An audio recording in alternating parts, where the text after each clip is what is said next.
Gosh, it's been a fun service this morning, hasn't it? Unforgettable, definitely unforgettable.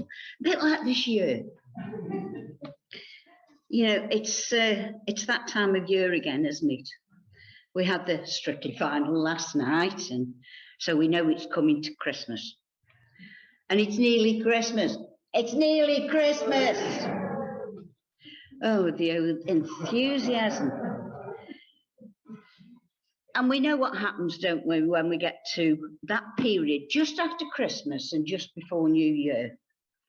We get lots of things on the TV. We actually had it on the Andrew Marr show this morning because it's his last one, where we look at the last year and we look at what's gone on and what's going to be happening. And then we look at the new year and what everybody thinks is going to be happening in the new year.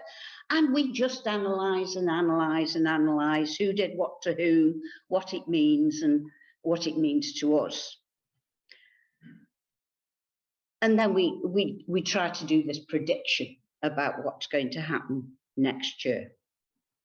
So I thought it might be a good idea for us to do that. Yeah? Right. But we're going to do it slightly differently. Because it's good practice every so often to take stock and to put things into perspective.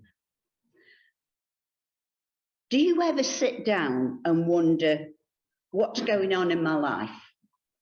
How am I feeling? What am I thinking? What's affecting me? What's influencing my life? Where am I going? What's life all about? What comes next? And I know when Tony and I go on holiday, we often have what we call these meaning of life conversations. You know, on holiday you can't you? You know, what's life all about? And it's good to talk. We keep hearing that, don't we? It's good to talk. It's good to express how we feel, what life is like for each and every one of us. We never come to a conclusion, but, you know, it's good to talk about it anyway. And personally, I do this quite often. It's part of my nature, I think, naturally to do it. But I do it occasionally, and I think it's a good thing. It helps us to put things into perspective and to decide what needs to change, if anything, and how it needs to change. So let's look at this last year, 2021. Well, it wasn't as bad as 2020, was it? Not sure. We've had lockdowns, restrictions. Last Christmas got cancelled, and many of us were upset by our plans being cancelled, families not getting together, preparations going out the window, and too much food in the cupboard because nobody came. We've also had the vaccine launch, so that was good. I expect many of us have been double jabbed and boosted, and we know we've got a measure of immunity against this rotten pandemic, and our chances of dying if we contract it are a lot lower than they would have been. Some have even managed a holiday or two this year. Not bad. We've also managed to meet up with family. Yeah. In a fairly normal way. And for the last few months, shopping and activities have been pretty normal-ish. And things have been happening quite freely. And then to top the year off, we've had Strictly. What more can we ask for? And up to now, it looks like Christmas is still on. Well, the problem is the pandemic's still with us. It hasn't gone away. The new mutation, Omicron, is rife and causing some panic.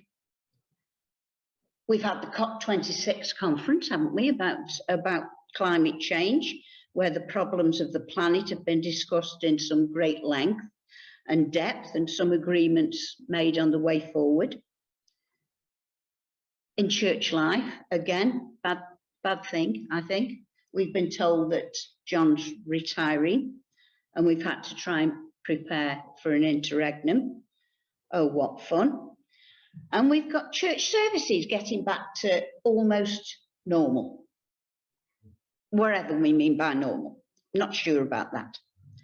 So overall, I don't know about you, but I found it to be a confusing year. Yeah? I think I've spent most of this year saying, I don't know.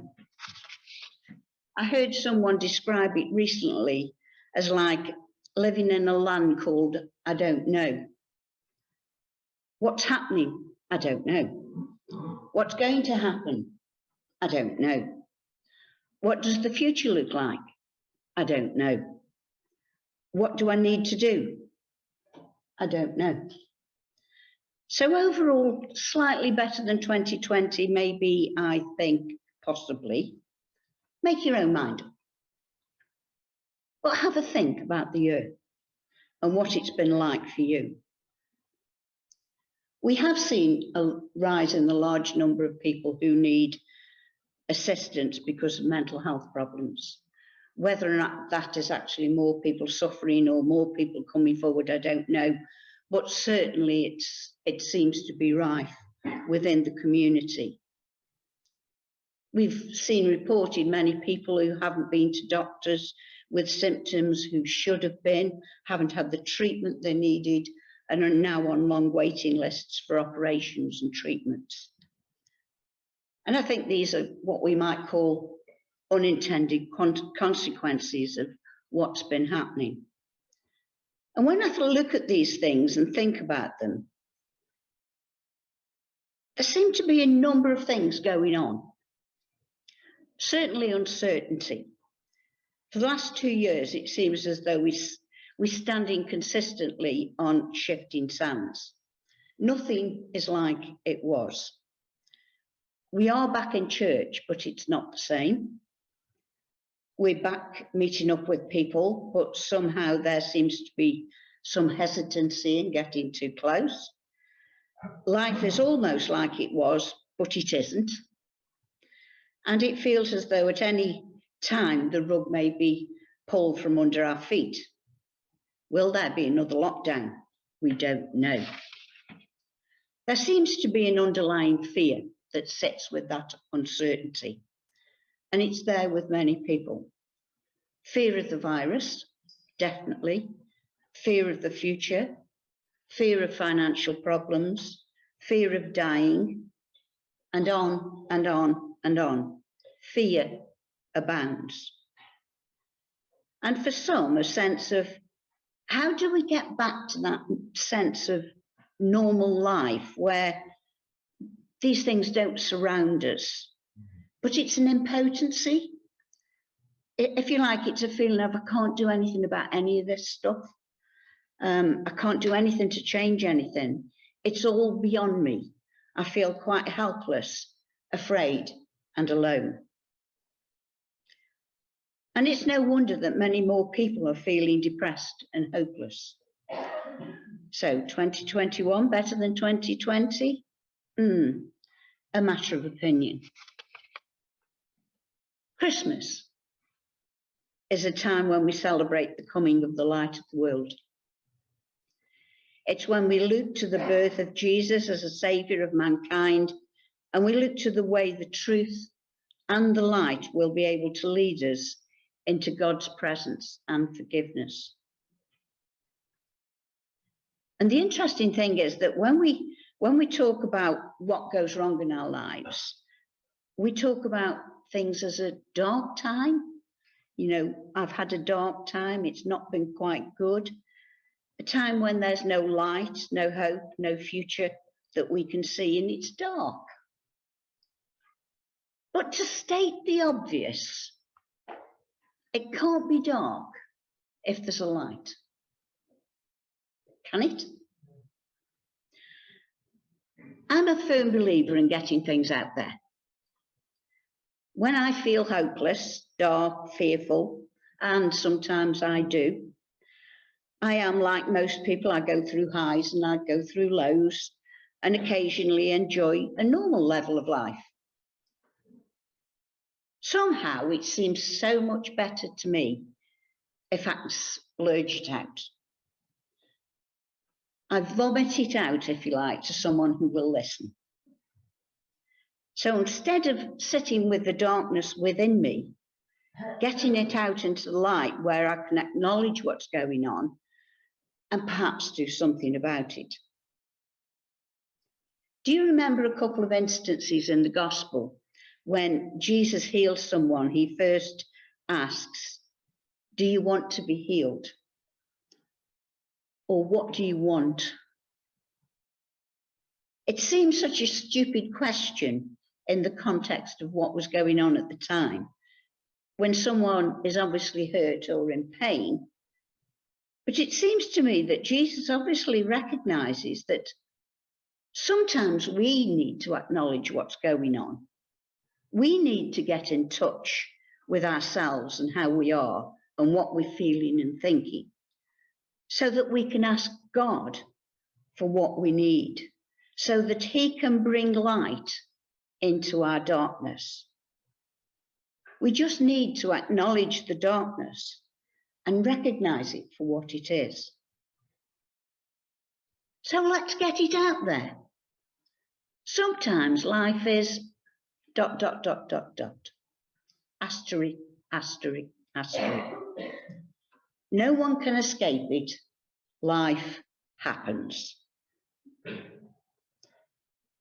There are two passages that I cling to when life is like that. Both are from the Old Testament. You will know them well.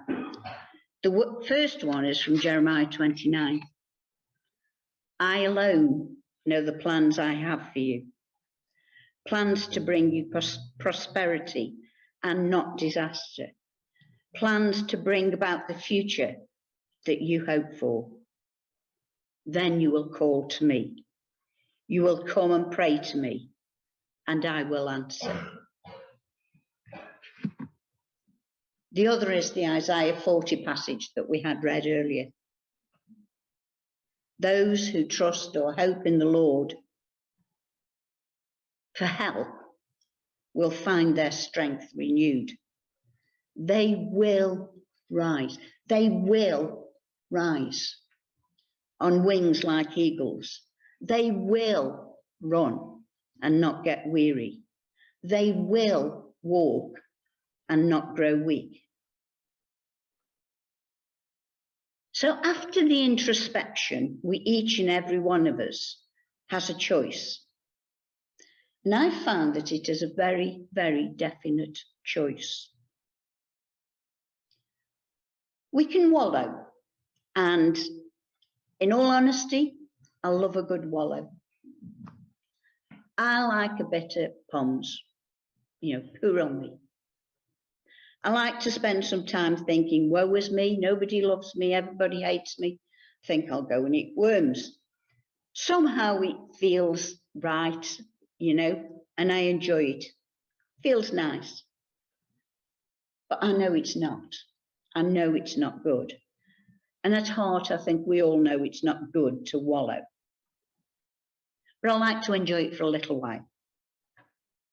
And it's okay as long as you don't stay there. Now, please hear me when I say this. I'm not saying this is the way forward if you are depressed, as opposed to unhappy or feeling down or fed up and hopeless. There is a difference if you need a doctor and medication. In that case, that's where you need to go. If that's where you are, seek help, make the choice, seek help. That is the choice you need to make. But for most of us, after the introspection, comes the New Year resolution, January the 1st, a choice we make to do something about it, and we all do it. That's what happens. We're unhappy with something, and at this time of year, we start to make the resolution. Next year, I'm going to lose weight, starting January the 1st. I'm going to pray more. I'm going to read my Bible more. I'm going to join a gym and not go. I'm going to walk more often. I'm going to be kinder to people. etc., etc. You know, we've all got those resolutions that we make. And every year I make one resolution. I am going to grow taller. It's never worked. And most of our resolutions don't, do they? They last a couple of days if we're lucky. And if we're really determined, maybe even 2 weeks. But resolutions don't work. But let me tell you what does. Light does. Bringing light into our life, or choosing to allow light into our life, works. Darkness cannot exist if there is light. The Isaiah 40 passage talks of a God without limits. And we live in an age of astonishing discoveries. But when Isaiah wrote these words, there were no telescopes or space probes. He and his contemporaries just looked at the sky and they could see the creation of God. On a clear night, it was there, a whole panoply of stars.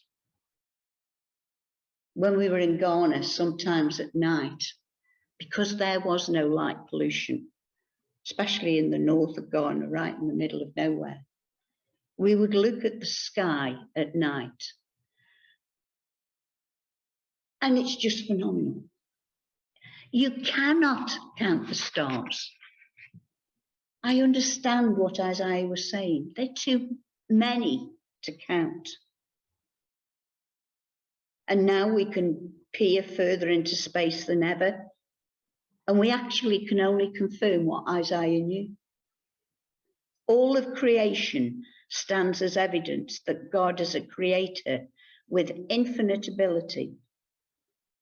But that creation is not only infinitely large, it's also amazingly detailed.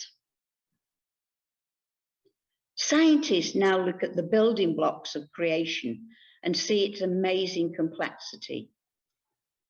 And we can only conclude that nothing is too big or too small to warrant God's attention. Everywhere he's placed evidence that he is an infinite God who has no limitations. We've got 2 tortoises. One's over 20, the other one's just under 20.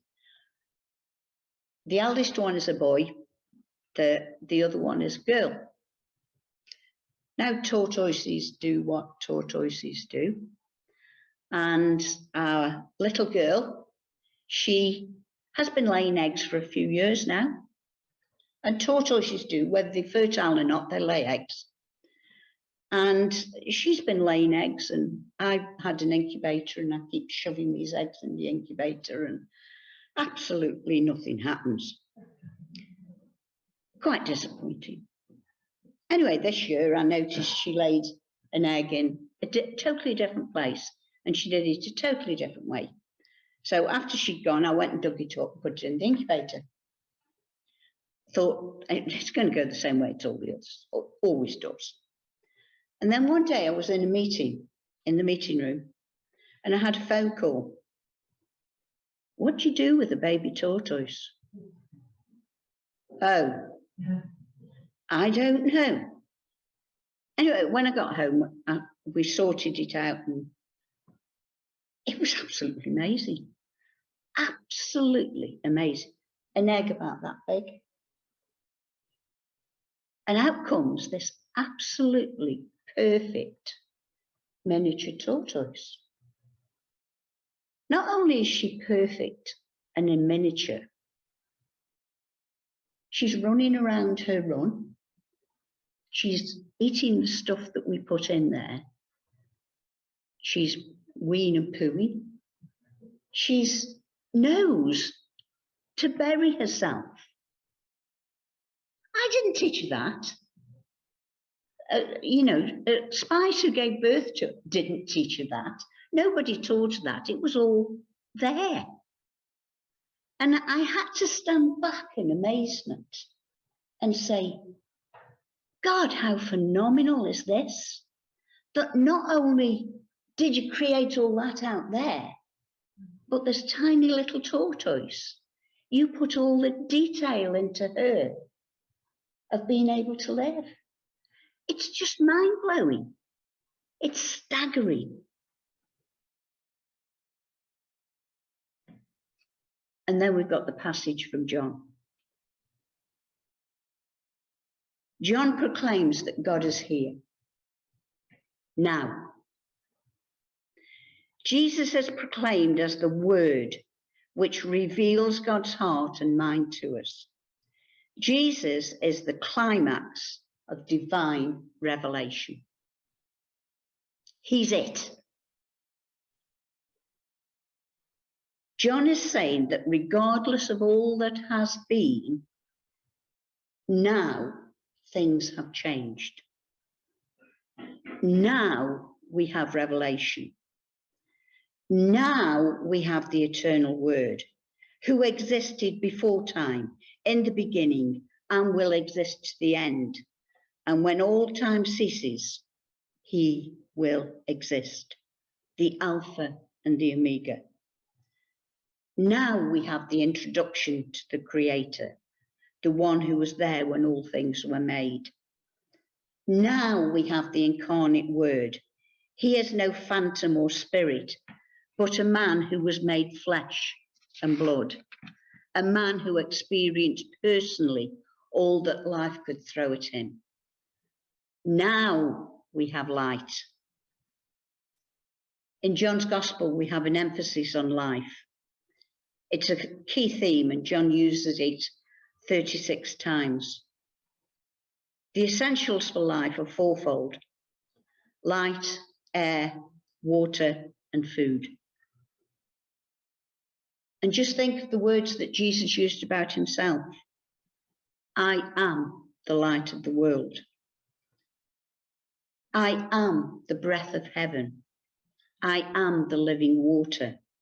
I am the bread of life.